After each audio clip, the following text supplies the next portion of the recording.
여러분 우선 고맙다는 인사 말씀을 올리고자 합니다. 두 분과 모두에서 논문을 발표해 주시고 토론에 참여해 주신 학자 여러분께 감사의 인사를 올립니다.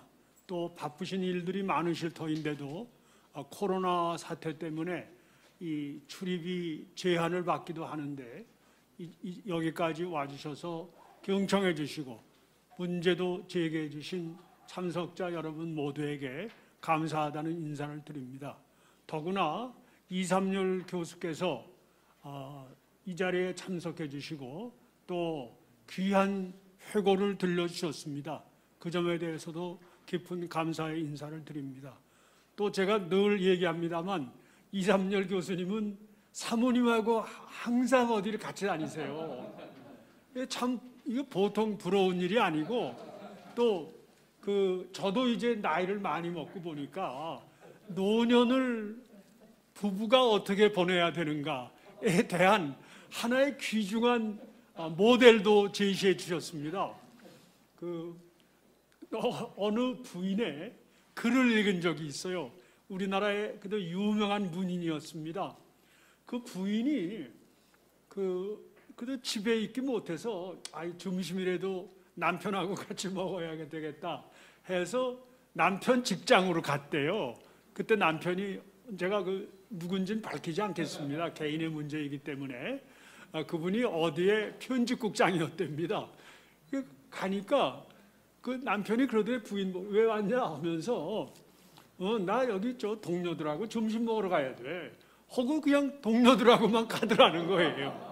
이게 우리의 사실 어떻게 보면 부부 상이었는데 이삼열 교수님 또 선덕수 교수님 늘 이렇게 함께 다니시는 모습이 저희에게 좋은 교훈을 주고 있다고 생각합니다. 네,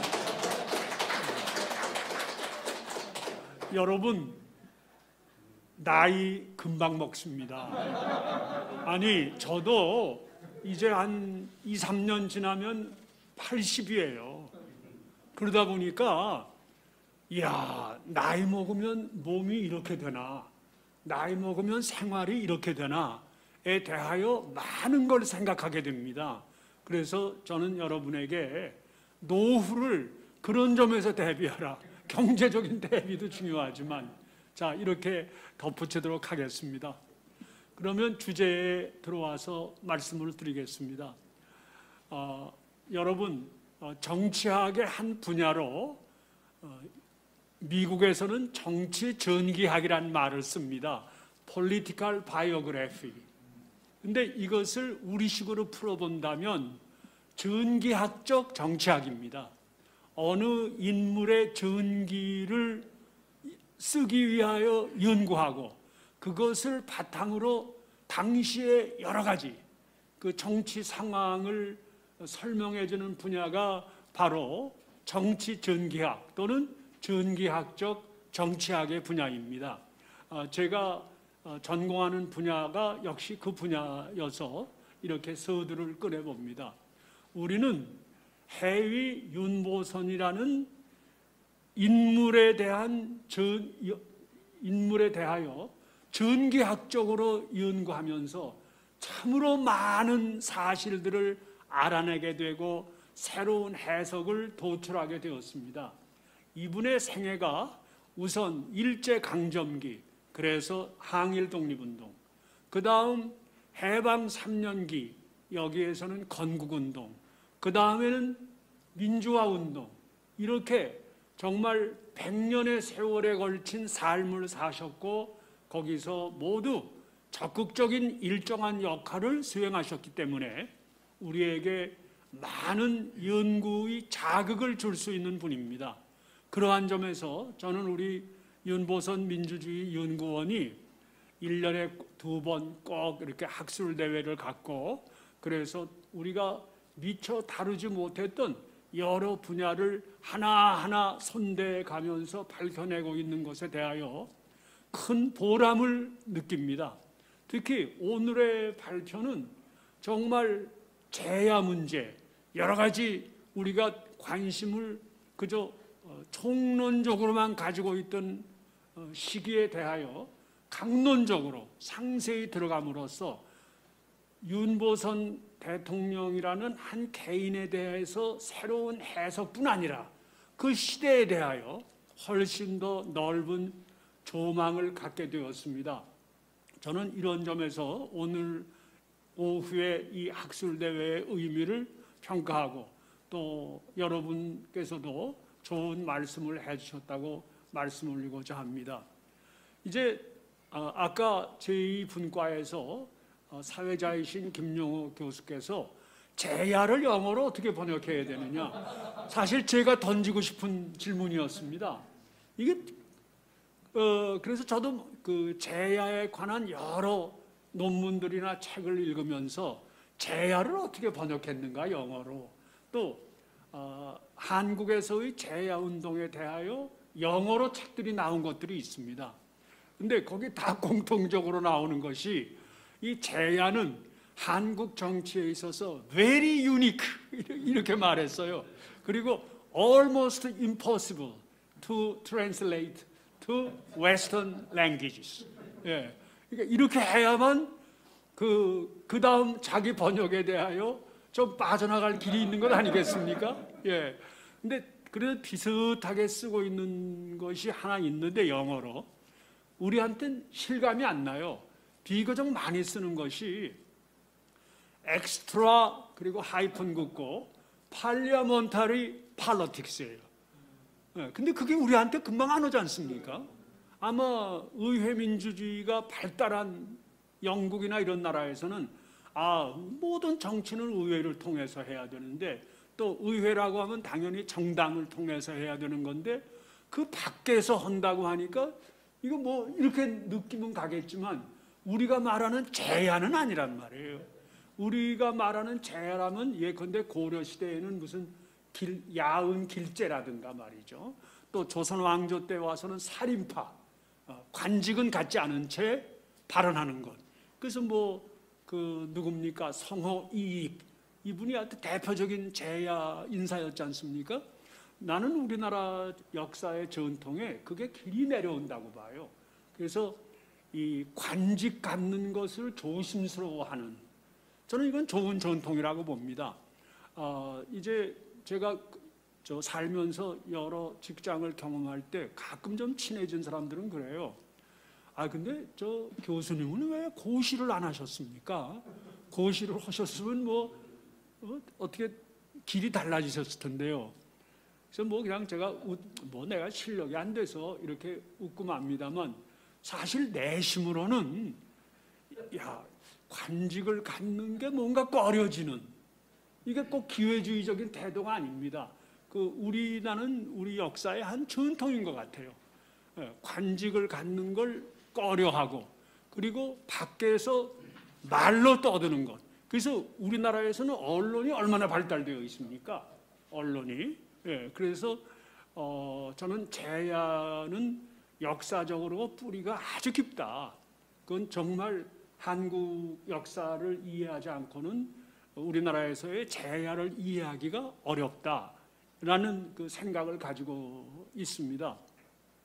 근데 그래서 저도 제야 운동에 대하여 관심을 갖고 많이 이것저것 읽었는데 역시 제야의 그 뿌리는 벌써 해방 공간에도 보입니다.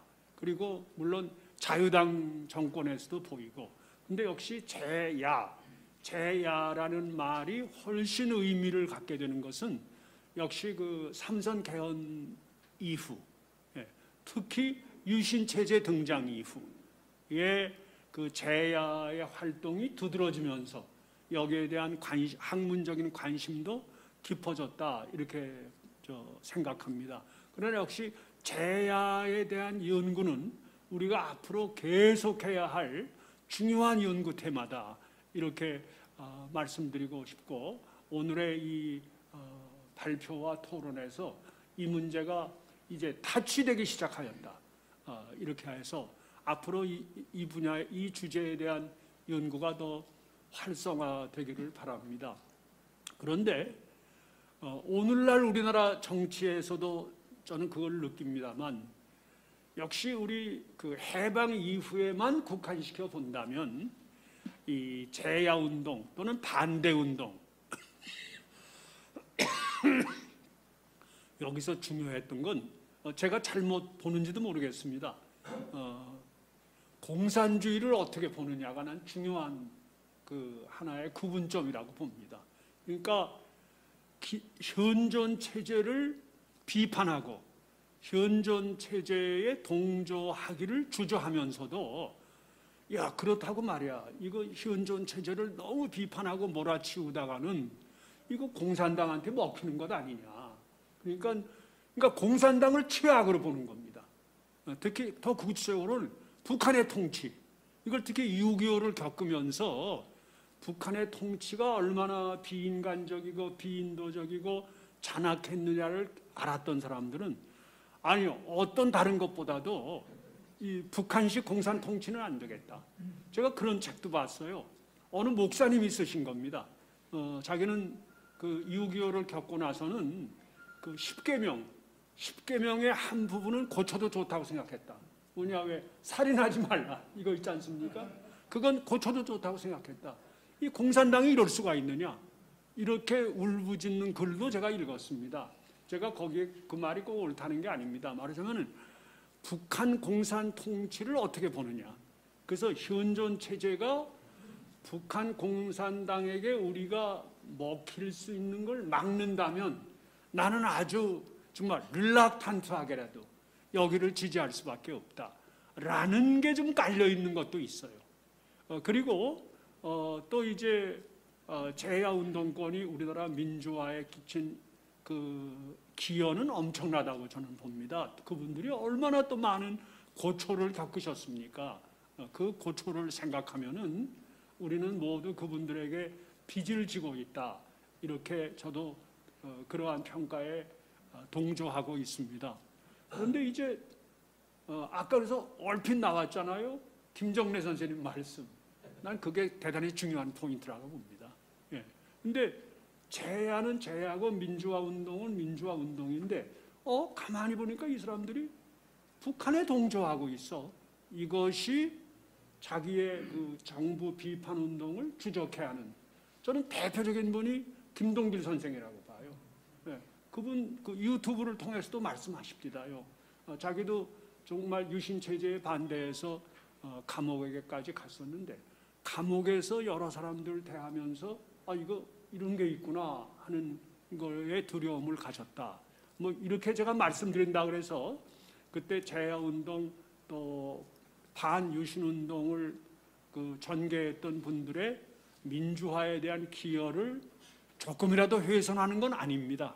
다만 우리가 이제 공부하는 사람으로서 우리 앞에서 강조했듯이 재야에 대하여 보다 더 심층적인 연구에 우리가 들어갈 때 그러면 그런 점까지도 타치할 수 있는 것이 아니겠느냐 이렇게만 그런 뜻에서 말씀드렸습니다. 그리고 또 하나 연관되는 것은 민족주의와 민주주의에 대한 관련입니다. 저는 몇 번 말씀드렸듯이 대학 3학년 때 처음 유권자로서 투표권을 행사했습니다. 1963년이었습니다. 그때 제가 대학 3학년이죠. 근데 그때 우리 친구들 또 다른 대학생들하고도 모여서 얘기할 때 야, 박정희를 지지해야 되느냐, 윤보선을 지지해야 되느냐 이게 중요한 테마였어요. 그때 야, 이거 민주주의를 회복하려면은 윤보선을 찍어야 된다. 박정희는 민주주의를 파괴한 사람이다. 이런 친구들도 있었고 그런가 하면 야, 박정희는 말이야 가난한 농민의 아들이다. 그래서 이 사람은 또 미국에 대해서 굉장히 비판적이다. 그러니까 우리가 말이지 앞으로 나아갈 길은 저 어렵게 사는 가난한 농민들, 그때는 우리가 농업국가였으니까요. 농민들을 위하고 또 이건 미국 말이야 이건 너무 우리한테 의시되고 정말 거만하게 구는데 거기에 좀 저항하는 거 난 그 박정희가 더 낫다고 본다. 뭐 이렇게 해서 민족주의적인 정서가 꽤 있었어요. 그래서 그쪽에 이제 쏠린 친구들은 박정희를 찍었고 아니다. 그래도 민주회복이 제일 중요하다 하는 사람들은 윤보선 후보에게 찍었던 겁니다. 그래서 오늘날 상황도 제가 보면은 어떻습니까? 북한에 대해서 비판을 안 하고 있지 않습니까? 그건 왜냐? 야, 그래도 우리가 남북 통일로 가야 되는데 그러려면은 북한을 너무 자극해서는 안 되는 거 아니냐? 말하면 일종의 민족주의죠. 그러니까 저는 지금도 민족주의냐 민주주의냐 뭐가 더 소중한 거냐 하는 그러한 논쟁이 일어나고 있는 것은 아니지만 그러한 논쟁이 잠재해 있는 것을 이렇게 느끼게 됩니다.